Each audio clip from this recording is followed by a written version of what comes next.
All right. Well, welcome. Today we're going to talk about a little bit of a book review and kind of how it applies to us, right? This is The Happiness Advantage, how a positive brain fuels success in work and life.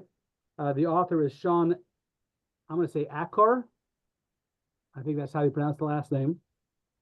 I found it great. I really found it fascinating. And I thought it really also coordinated very well with the classes we've done on positivity bias.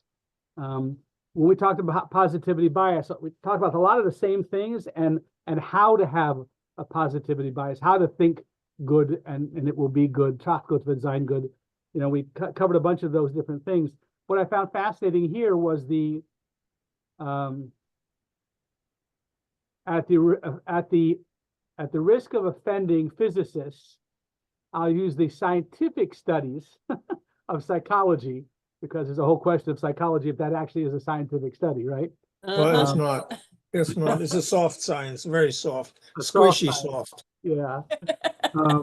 But I found it fascinating. And you're not offending a physicist. Yeah, I'm a chemist. But I'm a psychiatric nurse. So we got you surrounded. Yeah. And then the what was it? Stan, what was your background? Aerospace? Yeah. Technology or engineering or? Oh, yeah. Aerospace engineering. That's good. A rocket scientist. Just call it what it is. Here's the question. Yes. How most of the psychologists that I know have been divorced at least once. I find not all of them, but many of them. I saw there was a comedian who talks about marriage counseling, and she's an expert because she's had 5 divorces. How many marriages? But if I were to start psychoanalyzing my wife, I'd be divorced too. There you go. Anyway, what I really like the most brutal divorces that I've ever represented people in have been between psychiatrists or psychologists. Nobody knows how to push buttons better than they. Yep. For sure. That's a good topic in itself. There you go. For another conversation. So what I liked about the book here was it uses soft science to, having conducted many studies to, in a sense, add validation to the idea that we already know, right? Oftentimes, I think it's funny because archaeologists will come up with something that will prove something that we see in the Bible, and I'm like, that's cute. I don't need verification. I'm good with that, right? So we already know about the positivity bias. We already know how that works. But I found it fascinating in this book to go into some of the details of this. And most important to me was ideas on how to actually implement. Because that's always most of interest to me is tachlis. How does the rubber hit the road, right? How do you actually do this? And I think that to me was the most interesting part of the book. So going into it, I sent you a book review guide that I came across, and a kind of a review in like 16 pages, the whole book, right? So the book in 3 sentences, which is, again, if we are happier and more positive, then other successes will come the way. Success does not cause our happiness. Our happiness causes success. That's number 1. Number 2, the joy in striving for your own potential. The joy, and I see that in kids all the time, right? Kids love to learn. They love to find something new and dive into it. I'm pretty biased. I think, basically many schools crush the curiosity that's inherent. You got that straight. You got that straight. And so, to me, the idea that the child's curiosity is part of their joy, and the joy they find creates more curiosity. And so I think that's just a natural phenomenon.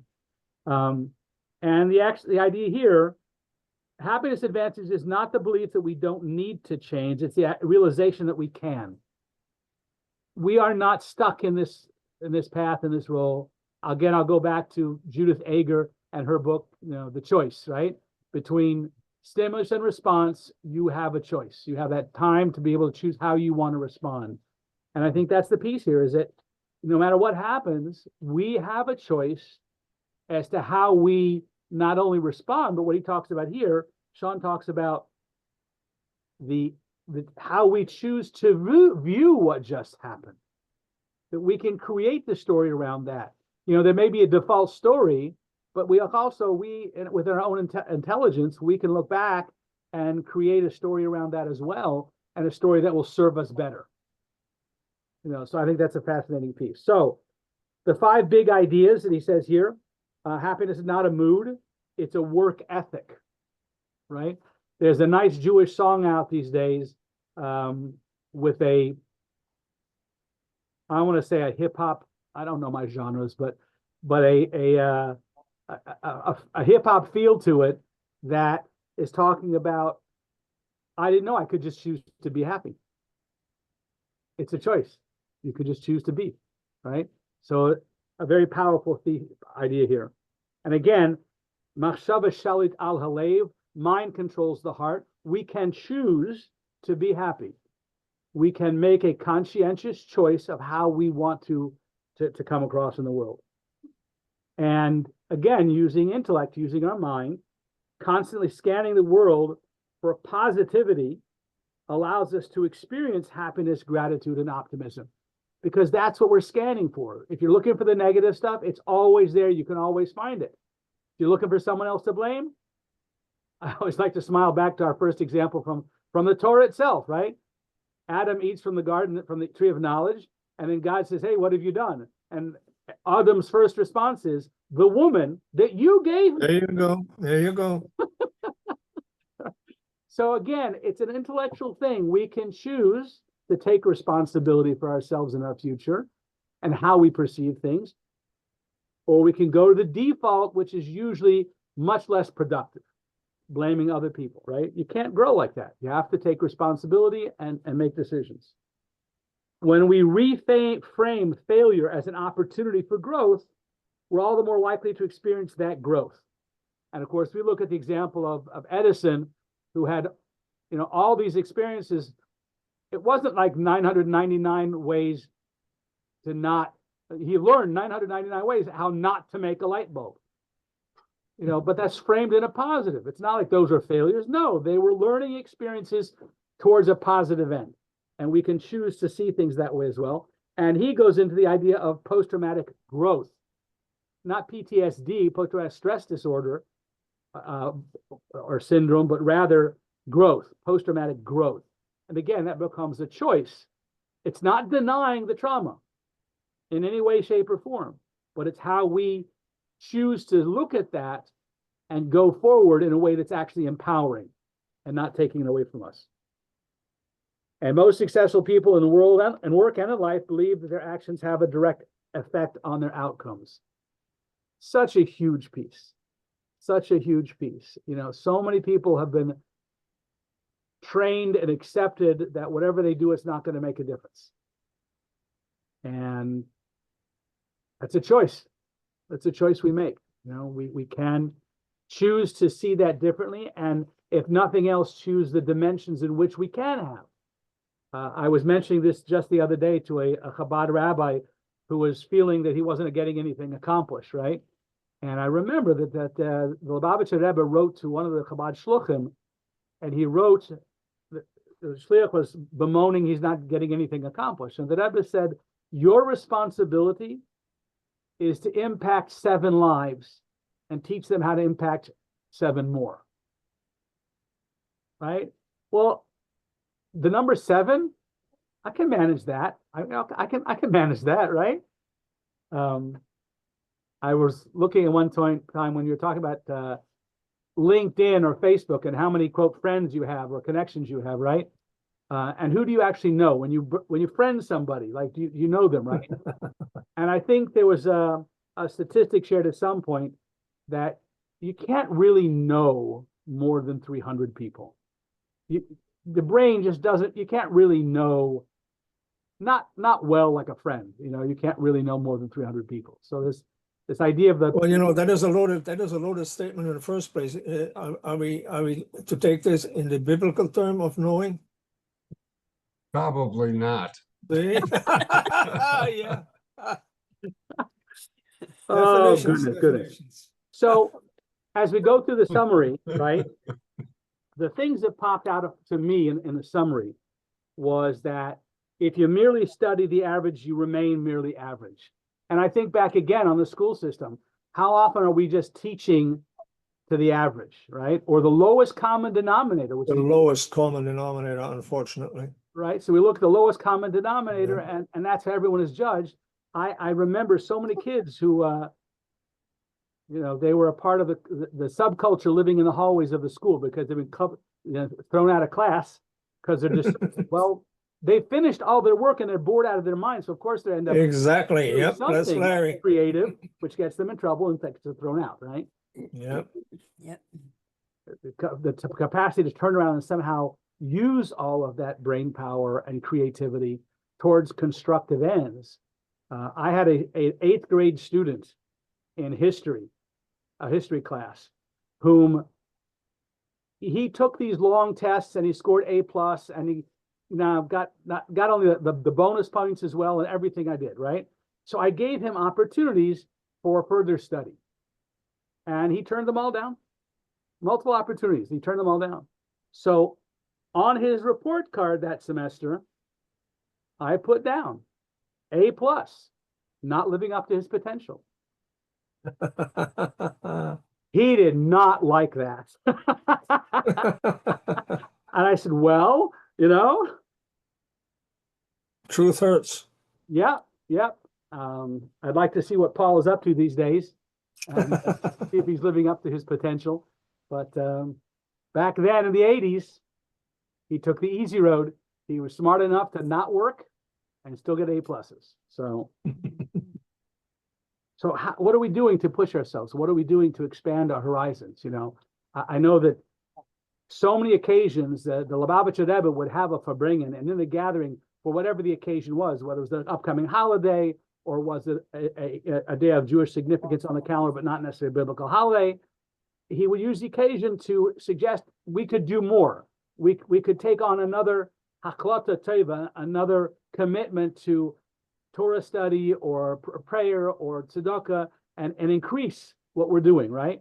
There's all these invitations. And I remember on one of those occasions, I was married with kids and teaching, and I turned to my mashpia, my mentor, and I said, well, the Rebbe is saying we have to take on something, a new haklata, a new, what's the English word for haklata? Every December 31st, people take on a new Project? It's another word. Responsibility. No. Challenge?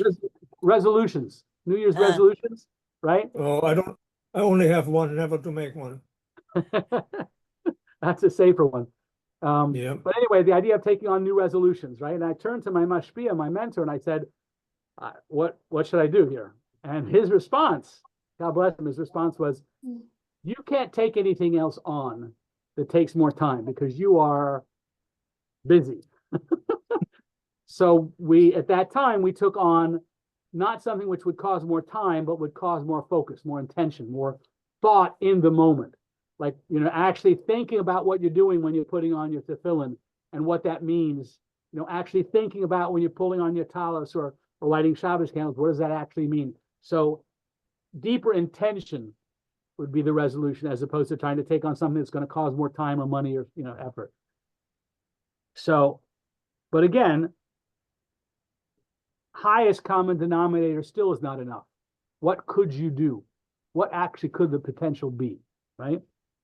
Talks about here, because positive brains have a biological advantage over brains that are neutral or negative. So positivity bias, the happiness advantage, teaches us how to retrain our brains, our thought processes, to capitalize on tracht gut wird sein gut, think good and it'll be good, right? to improve our productivity, improve our performance, to stay focused on the positive things. And he has this chapter in the book where he talks about the mindset is a fulcrum and the power is how you leverage. So having a positive mindset and using that to power forward is more fulfilling, more successful, and creates the opportunities, right? And since we are wired to see patterns, stop looking at negative patterns. Shut those down, focus on the positive. Now, of course, we've talked about this in our classes on the Hasidic approach to joy. How do you focus on the positive and not the negative? Because negative thoughts come up all the time, very easily, right? And so one of the things we talked about there was, we use the example of the nudnik that comes to your door, right? The nudnik comes to your door, you know he's a pain in the neck, you know he's a dreya cup, which literally translates as drag your head, but someone who's a pain in the neck, right? If he comes to your door and he knocks loudly, you can invite him in and you know he's going to come back all the time. You could go to the door and yell and scream at him what a nudnik he is and how much you don't want to hear from him and to please go away. But even that is energy. He'll be back because you created energy around his existence and he needs that and will come back, right? If you don't even respond, then slowly but surely he'll stop coming back. If there's no response at all, not positive, not negative, no response at all, that's hard to do. So the Torah Tanya teaches us, think about and do something else so that that time is being wisely used and productively used, and don't try and fight the impulse to not respond. You know, that's like, don't think about the elephant in the room, right? Well, obviously now everyone's thinking about it, right? So the focus is put your mind elsewhere, focus on something else, and those thoughts will dissipate. They'll stop coming if you keep focusing. There's our elephant in the room. I love it. So if we put our minds elsewhere, those thoughts stop coming back eventually. It takes time, it takes practice, right? But that's the goal, is to stop thinking negative thoughts, occupy ourselves with positive energies, and those energies will slowly dissipate. He talks about this idea of falling up, finding a mental path that not only leads up out of failure or suffering, but actually teaches us to be happier and more successful because of it.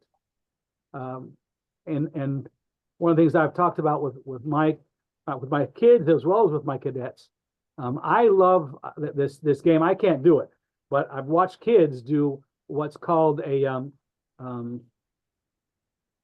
I want to say tight line, but that's not what it's called.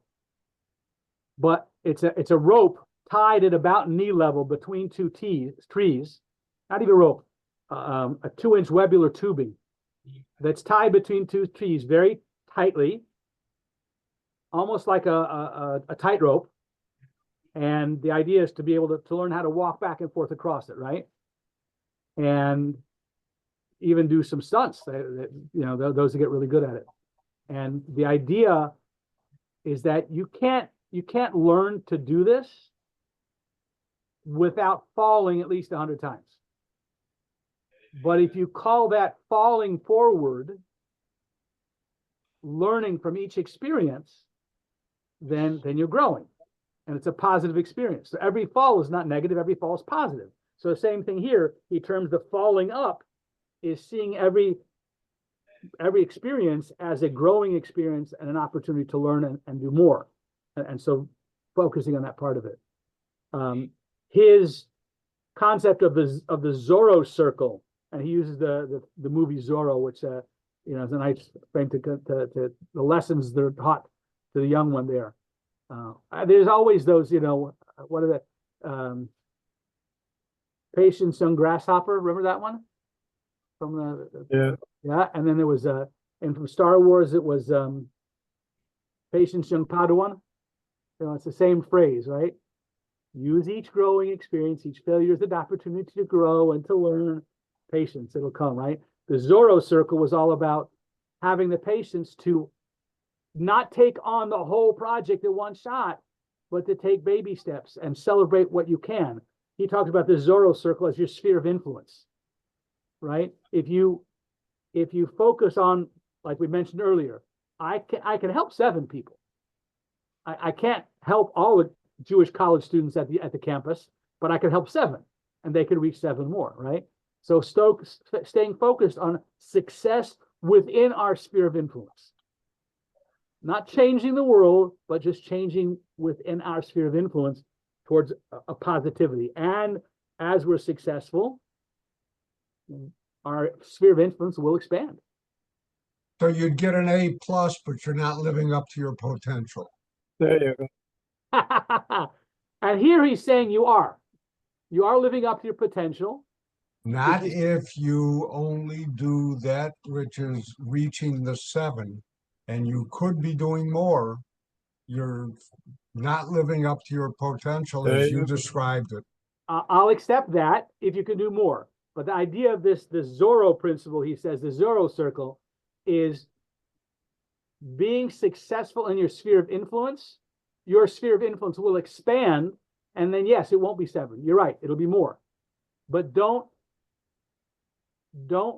be downtrodden. Don't get sad or depressed or feel defeated because you're currently only reaching 7.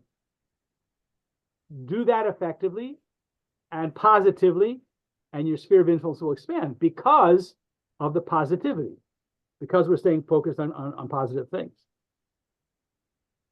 I found one of his principles made me smile because I related to it so much, right? His 20-second rule. And he describes the idea that he wanted to do something positive. He wanted to make a positive change. So he has a guitar. He wants to learn to play guitar better. And so he made a checklist for himself, and he's going to, for 30 days, he's going to practice every day for 20 minutes, right? And of course, in the end of 30 days, he's only done it 2 or 3 times. When he realized that, because it took effort to make that pattern change. So he took the piano out of the closet and out of its case, and he put it on a stand right next to the couch. The piano, he must be a strong guy. I'm sorry, guitar. He took the guitar out of the closet, out of the case, put it on a stand right next to the couch, and he succeeded. Every day he actually picked it up and played because it didn't cost him 20 seconds to go do something about it, right? So those things that are positive things we want to change, we have to create an environment where it's really easy to do so that all the obstacles that get in the way could make it easier. The reverse is true, by the way, as well.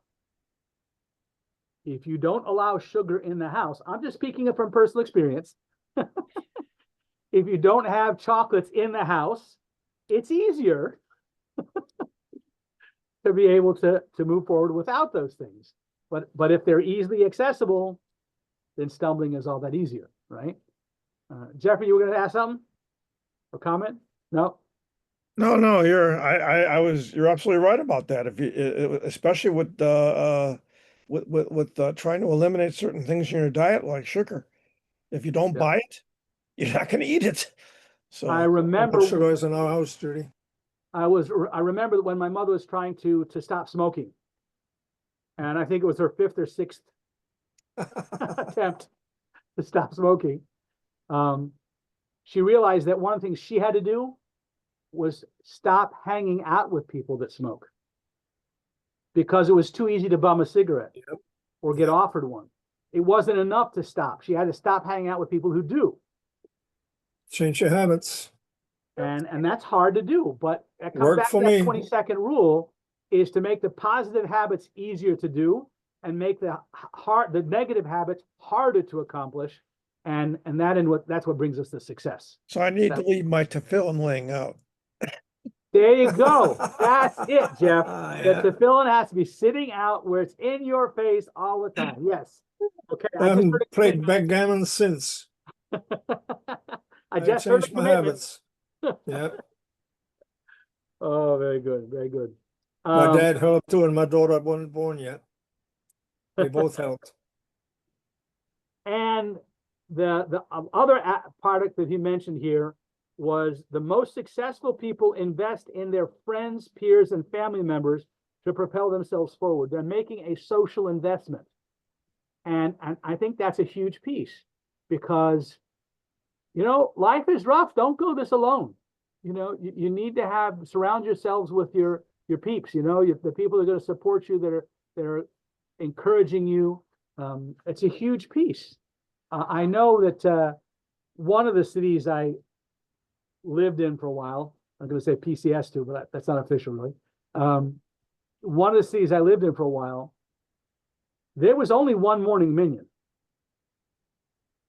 In Long Beach, California, in the 80s, there was only one morning minion. If I didn't go, I got a call from somebody. Hey, missed you this morning. Where were you? Right? So there was a caringness to it. It would be a friend who would call and say, I missed you. But there was also this social pressure to make it to minion. I'm in Baltimore now. None of that pressure exists here. There's a minion every other block here. So, you know, if I don't go, nobody knows. They just assume I went someplace else that day.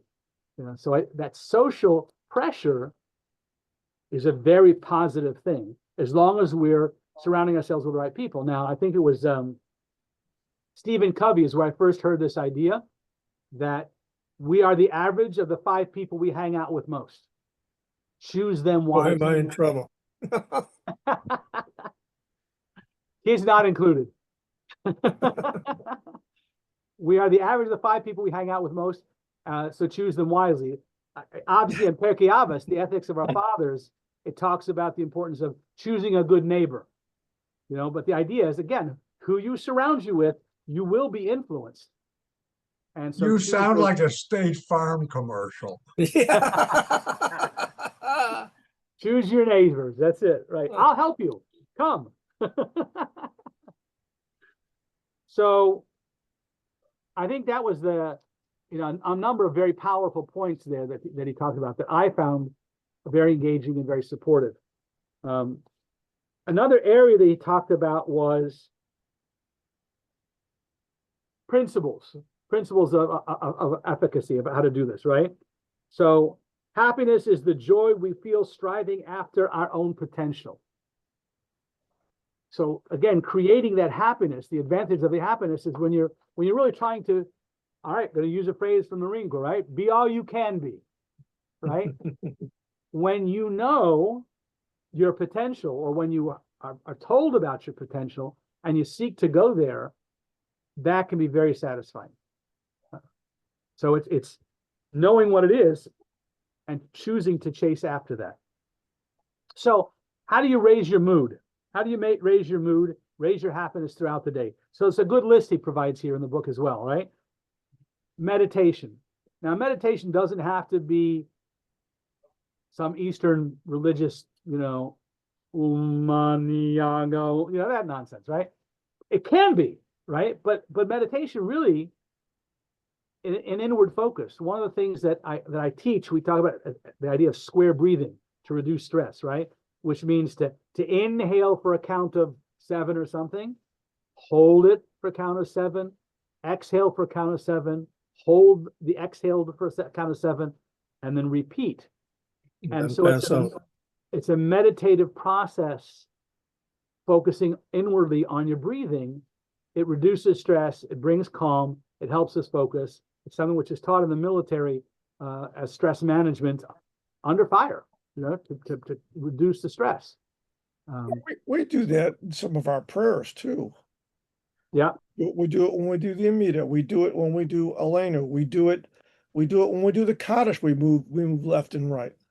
Absolutely. Right. All meditative processes to focus inwardly, especially if we're thinking about what we're saying as well, right?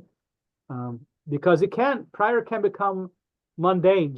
You're just rattling off the same things, Oh, for you, but when I think about what I'm doing, then I forget to move.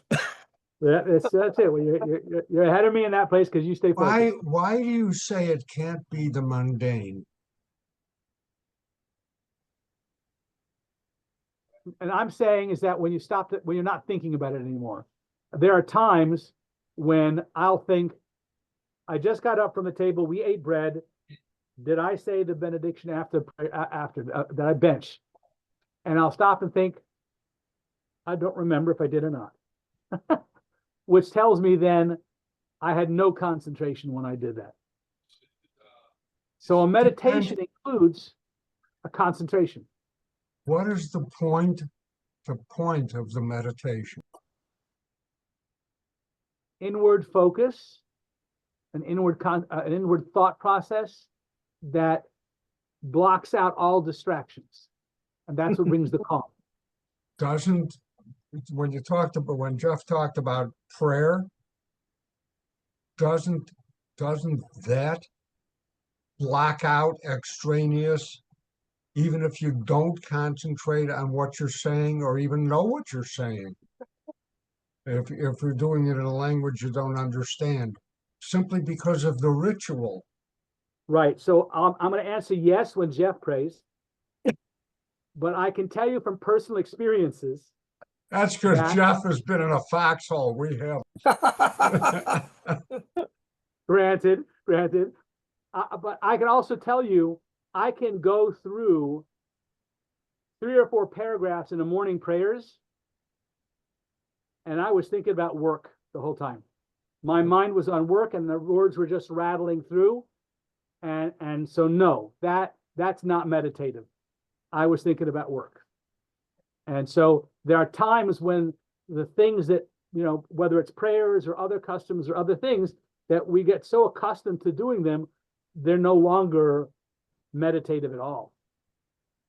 And so I just personal experiences, I know that more often than not, Jeff is more focused than I am because if you get into a habit, the habit then can erase the impulse, the thought processes that you're supposed to be doing to begin with. So ideally, if you're thinking about what you're saying, even if it's a mantra, maybe you're just saying Hebrew prayers and you don't understand a word of what you're saying, but that becomes a mantra and it can be a spiritual experience. It can be meditative. But if you're thinking about what's for lunch while you're doing that, not so much. So again, it comes back to, are we actually meditating, right? Many types of doing it, but that's the goal. And that meditation is very supportive to happiness and joy, the calm. Within the past year, my wife bought for me an Apple external headset. So it's got the earphones that go over the ear, so it muffles the noise. It also has noise canceling, which is truly magnificent. Right. I can be doing errands in the house, like washing dishes and things. I'll have that on, and I can be listening to a class, a Torah class, and it's so comfortable that I'm really focused on the class, and the getting dishes done is totally mindless. That is more of a meditative state, absolutely. If it was reversed, then I'm not really in that meditative zone, right? Well, your wife is very good at psychology. You got you exactly where she wants you. She has had a dishwasher in the house ever since she got married. And the funny part about it, we joke about it, but one of the things he talks about, that Zorro effect, right? That Zorro effect is stay within your sphere of influence, right? So we all want a little bit of control. We're going to talk about that soon, but we all want a little bit of control. And so I find for myself is when I'm getting a little bit depressed, I'm getting a little bit feeling that everything's out of control and I'm getting stressed about it, I will go do housework, laundry, dishes, something that is mindless, but I know that I can actually have something accomplished within the next 15, 20 minutes.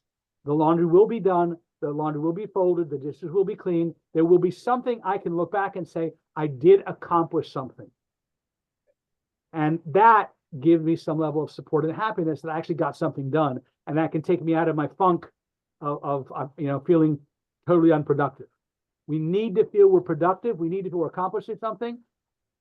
Sometimes, so my wife has learned that she can get me frustrated and she'll know I'll go do the dishes, right?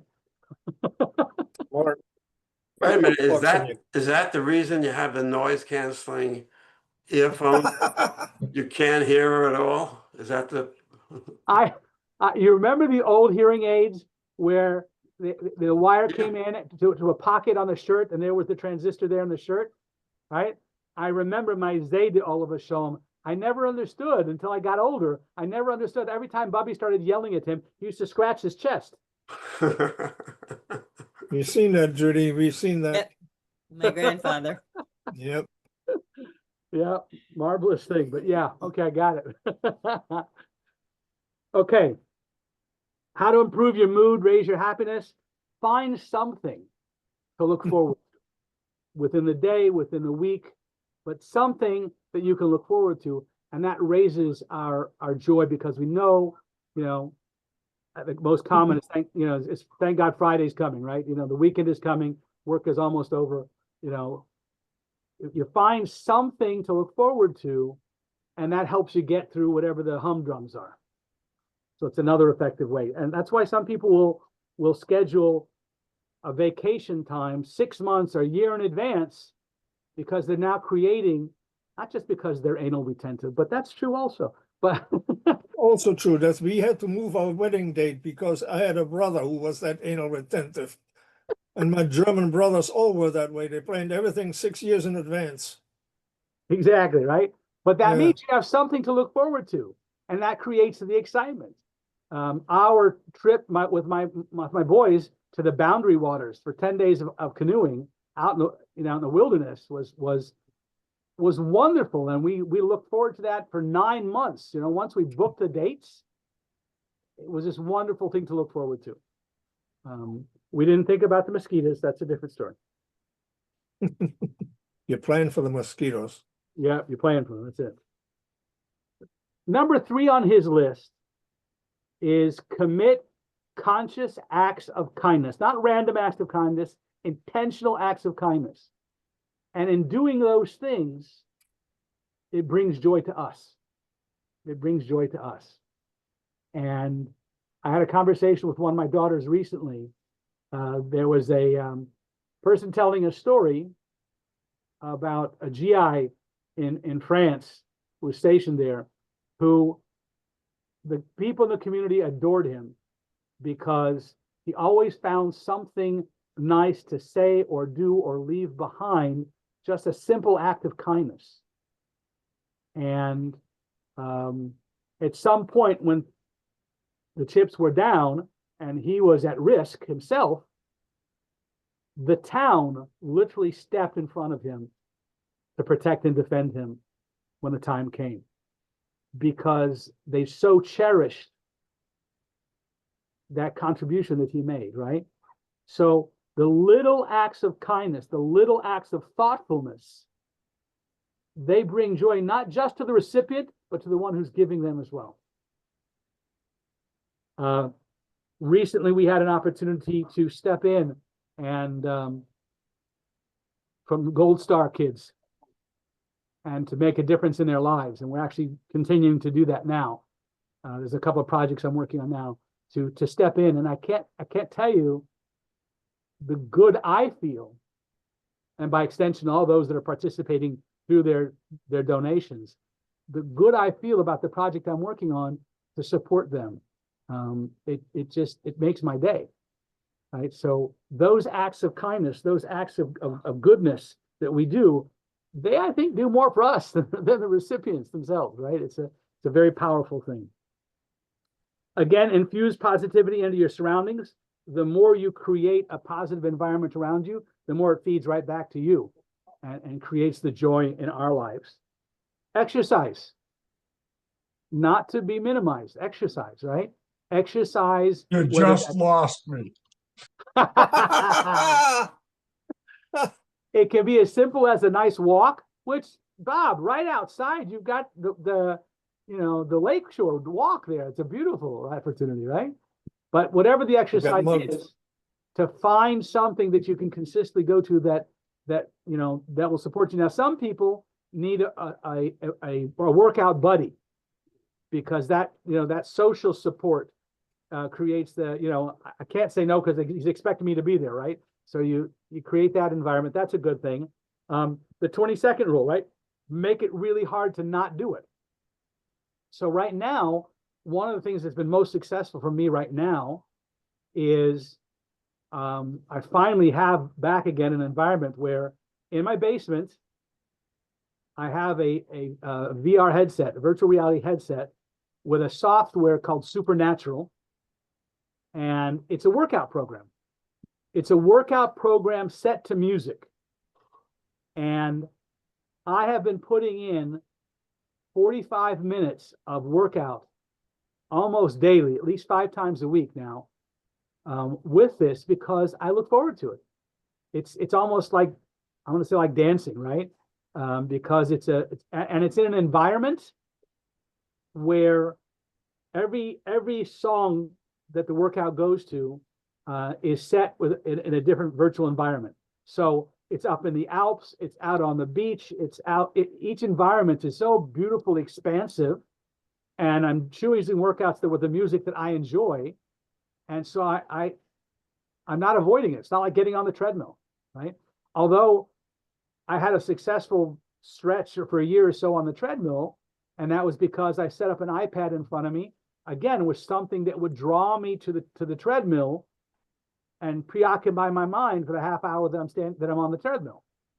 So how do we, 20-second rule, how do we apply that idea of making it simple to create a positive pattern, a positive change in, for example, exercise, finding that way to engage it, whether it's through the social, through an intrinsic reward to it, but to get me to exercise, it takes that, again, something pulling me forward and easy to happen. In our last year during our transition for the moves we were making, every move made it difficult because everything was stashed in boxes and there was literally no place to do my virtual reality workout. So it didn't happen. Neither did the treadmill. So it was a really rough year. So again, creating the environment and the pull forward to do positive things, and exercise itself is really good for us, healthy for us, in a positive way. It gives us a positive, not only a positive feel that, hey, I accomplished something good for myself, but the exercise, the endorphins, the body workout itself also is very constructive. I found this last one, not the last one, this next one I thought was pretty funny, which was the high we get from spending money, but not on stuff. That was the one I really liked, that because I know I have too much stuff, and the experiences are the stuff that really matters. And that's what we talk about, right? Like how our breakfasts after tefillin, right? Those were warm experiences that were fun, that I'll remember, and that's good. The Jewish war veterans getting together at the bagel shop, once a month, right? So the getting together on a social, and the money spent on that was money well spent, because it created bonding experiences, a social experience, all those different things. But again, the example I just said about, spending money on the Gold Star kids, right? Again, spending money on an experience or on a giving thing, that gives us a special high. So yes, spending money can. Spending money on a new thing to clutter the house, it lasts for a brief while, but really, is that really helpful? And then the last one on his list here was exercise a signature strength. And we've talked about this in other classes, but the idea of what is your strength? Knowing what your strength is could be a lifelong goal, but beginning to understand what do you succeed at? What do you do well?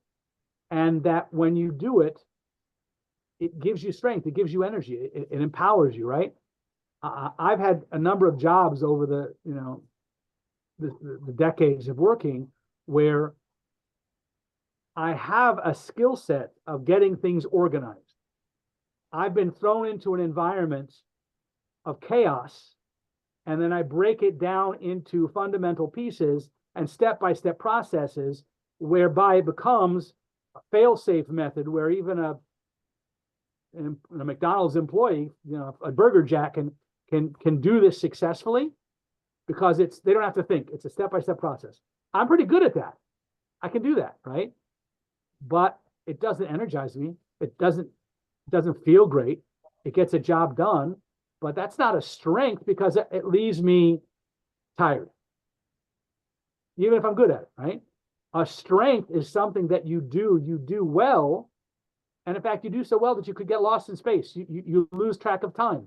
You know, 3 or 4 hours later, you realize you didn't even eat lunch yet. You know, but you're still younger. Do.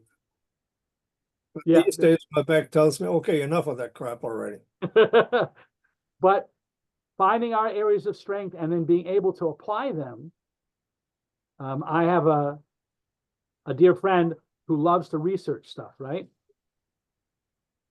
She'll get lost in research and she'll go down a rabbit hole, discover all kinds of amazing, unhelpful, unuseful information, right?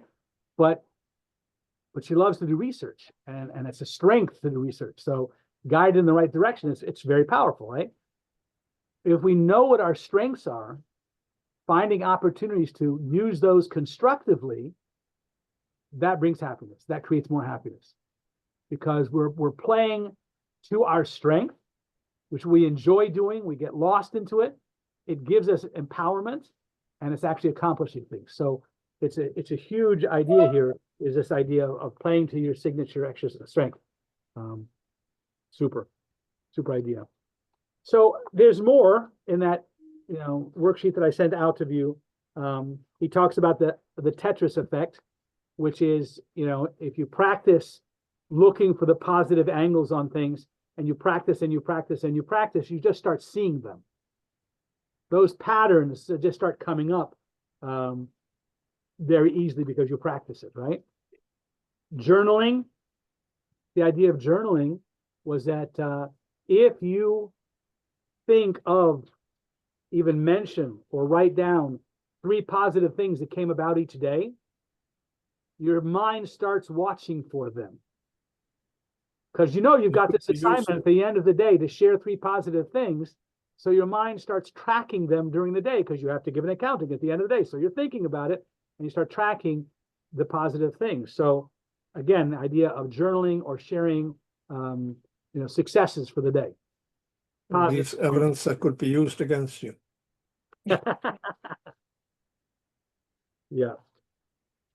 So a lot of good things here. I really appreciated the book. I really think that the book gave some positive examples of how to fill our lives with that positivity bias that we talked about. Tracht gut, wenn sein gut. If you think about positive things, you will reveal them. They will come out. And I think he shows in so many ways that, you know, validates that idea in different ways, but also shares examples on how to actually implement that. So I hope you have enjoyed not only our discussion, but the link to the, you know, the idea of the book, and maybe to follow up and get your own copy. Oh, there you go. I should have known.